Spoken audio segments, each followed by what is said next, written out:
Bienvenue au jeu de Fabien, et voici le troisième personnage de l'extension La fin est proche de Villainios. Isma, dans l'univers de Cusco. Isma doit éliminer Cusco, étonnant, en utilisant Kronk. Elle possède 4 pioches, cartes fatalité. Rien que ça. On mélange les cartes, et on les sépare en 4 pioches égales, puis on les place chacune sur chaque lieu, en prévoyant de la place pour les jouer bien évidemment. 3 cartes nous aideront à trouver Cusco. La première est Indiscrétion, qui permet de regarder toutes les cartes de l'une des pioches fatalité. Nous avons À l'attaque, est aussi puissante, mais peut être fatale, car elle permet aussi de dévoiler les cartes d'une pioche fatalité, mais parce qu'il y a toujours un mais, nous devons installer tous les héros de la pioche sur le lieu correspondant. Glaps. En plus, si pas de bol, vous tombez sur mauvais levier, petite carte supplémentaire, nous perdons la moitié de nos jetons pouvoir. Terrible.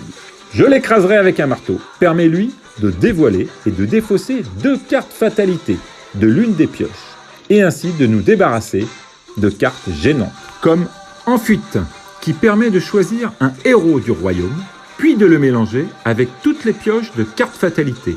Enfin, les 4 pioches sont reformées. Attention au groove, suit le même principe, mais uniquement avec 2 pioches. Kronk est un allié.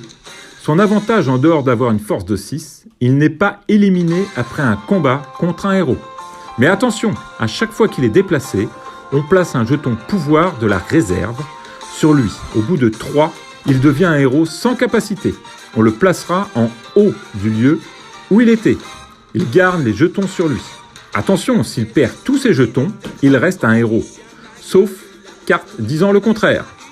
La carte Chemin qui balance permet de récupérer les jetons pouvoir sur Kronk et de les placer dans sa réserve personnelle, mais ne permet pas de récupérer Kronk.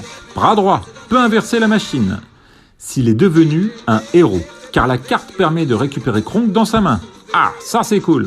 En plus, s'il se trouve dans le royaume, vous récupérez tous les objets liés, mais vous défaussez ses jetons dans la réserve. Du côté de l'adversaire, quand il doit choisir une carte fatalité, il prend une pioche au hasard, choisit la carte qu'il désire et la joue.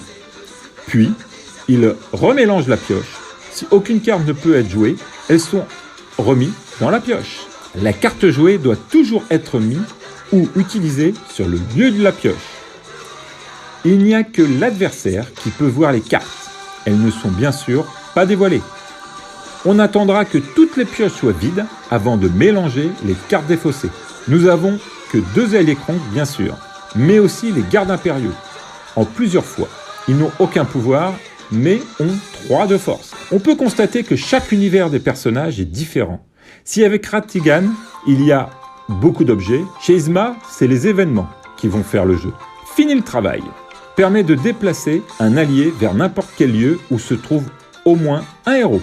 Ironie du sort, si notre figurine se situe sur le même lieu qu'un allié, on choisit un événement de notre défausse. On paie son coup et on le joue. Indiscrétion. On choisit l'une des pioches, on regarde toutes les cartes, puis on les mélange et on replace la pioche. Fausse funérailles. On gagne un jeton pouvoir par héros dans la défausse de carte fatalité. Maximum 5 jetons. Cela vaut le coup. Et n'oublions pas ceux que l'on a déjà vus. À l'attaque, Indiscrétion, je l'écraserai avec un marteau. Bras droit, le chemin qui balance. En objet par contre, on a un seul couteau. La force augmente de 1 si l'on associe à un allié. Si l'allié est défaussé, le couteau revient en main. 2 cartes conditions. Férocité. Jouable pendant le tour d'un adversaire s'il élimine un héros de force 3 ou moins. Nous pouvons éliminer un de nos héros de force 3 ou moins. Supériorité. Jouable aussi pendant le tour d'un adversaire. S'il nous cible avec une action fatalité, choisit à sa place la pioche de carte fatalité avec laquelle il doit jouer. Pour les cartes fatalité, pas moins de 8 héros. Cusco, s'il est défaussé, on prend toutes les pioches et le mélange avec.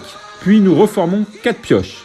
Paysan, l'adversaire peut choisir un héros dans la défausse et le mélanger dans l'une des pioches. Pacha, l'adversaire peut mélanger 2 pioches ensemble et les reformer en 2 pioches distinctes. Chicha, nous perdons jusqu'à 2 jetons pouvoir si on se déplace sur le lieu où est Chicha. Tipo, tant que Tipo ou Chaka sont dans le royaume, on ne peut pas éliminer d'autres héros. Chaka, idem. Bucky. Kronk ne peut pas être utilisé pour éliminer Bucky. Se rajoutent 3 événements. Mauvais levier et attention au groove que l'on connaît. Puis, chemin de la droiture. Si Kuzco est dans le royaume, l'adversaire place 2 jetons pouvoir. Eh, c'est pas du jeu cette carte. Et voilà pour Isma, un vrai jeu de combo. Bien ajustée, elle peut être très dangereuse. Et c'est ce qu'on aime. À vous 7 ans, une bonne journée et de bons jeux.